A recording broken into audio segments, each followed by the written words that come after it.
Welcome back to another video. We're going to teach you how to build bigger and rounder shoulders today, whether you're a seasoned veteran or a beginner. I know building delts can be tough. It's always been one of my hardest body parts to develop. We're going to give you 3 tried and true tips that have helped me, most importantly, stay injury free while still making gains. Let's get into it.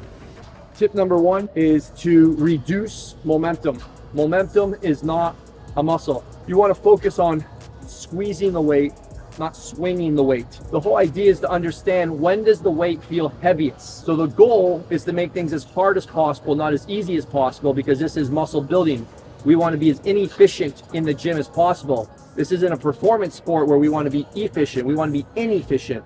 So what that means is, at the top of the range, we don't want to swing into it or waste opportunity to challenge the muscle where the weight feels the heaviest.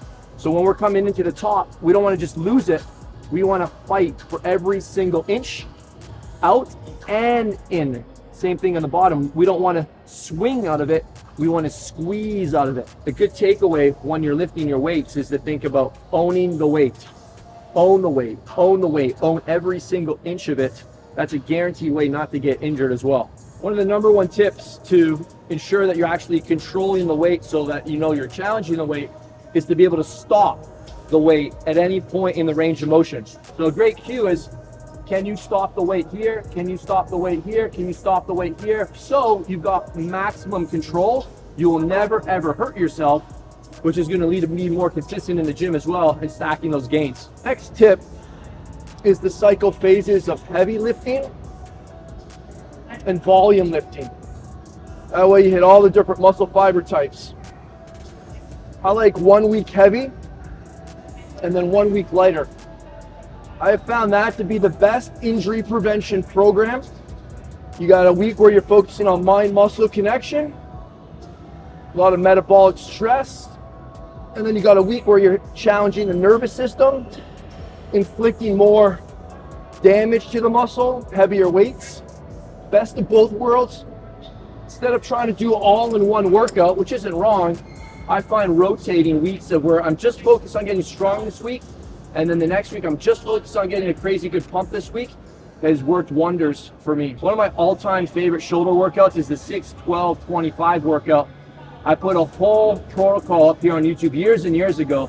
It's still one of my go-to favorite workouts. If you want a killer shoulder workout, check it out. It's giant sets, 6, 12, 25. It's brutal. All you need is 3 or 4 rounds that'll take you 15-20 minutes max. You've never tried anything like this before. Maybe you have. If you did it right, you know what I'm talking about. Biggest mistake guys make is not adapting to the state of life they're in. So maybe when you're younger, all you did was heavy training. You just can't get away with just heavy training now because it leads to injury. So you got to add in some more volume. Or it could be vice versa. You could do like these long marathon sessions for 1 or 2 hours.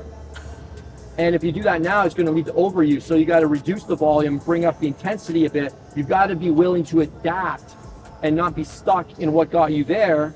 But what got you there may not get you to where you want to go. You got to be willing to change your paradigm. One of the things I learned from working with pro bodybuilders is they spend a lot of time on their side and rear delts, which is something I didn't do. Specifically, the really smart ones use a lot of cables with different resistant profiles. So those cables, depending on where you're standing, if you're standing close or if you're standing back, and you're really focusing on challenging the muscle fibers and all those different ranges of motion, the weight will feel heavier at different points of the movement. And that's one of the safest ways to build your shoulders, get an insane pump, and start to add more balance to them. So that's one of my favorite things to do. It burns, but mentally it's kind of invigorating as well. It's not like doing super heavy 185 standing shoulder military presses. So really fun. Key is to play with all the different foot positions and all the different cable positions. From here, up here, up here, and just work in big ranges of motion. Want some extra motivation to keep training your shoulders hard, to make them look bigger, just get leaner. If you get down to 10% body fat, your shoulders are gonna pop. For me, I'm 212 right now. So in a shirt, I look a little fruffy. Is it fruffy or fluffy? A bit of both. Once I get down to 204, 205, my shoulders look bigger. When I get down to 199, I really like how I look. So just stay the course, stay in that deficit, keep lifting for muscle, but keep eating for fat loss. And those delts will look rounder and rounder. If you get down to low single digit body fat, you'll start seeing veins in your shoulders. I haven't seen that for a little while. Stay the course, one day at a time. So there's your 3 non-negotiables. None of those are going to lead you astray. They're all going to keep you injury free, which is what we're all about here, longevity. Number 1, reduce that momentum. Number 2, rotate cycles of strength and volume training. Number 3, more rear and side delt training with a lot of different cables to incorporate different resistant profiles. And the bonus tip, just get leaner, get down to close 10% body fat, and you're gonna have that nice V-taper body. Let's get at it. Don't forget, level up or level off.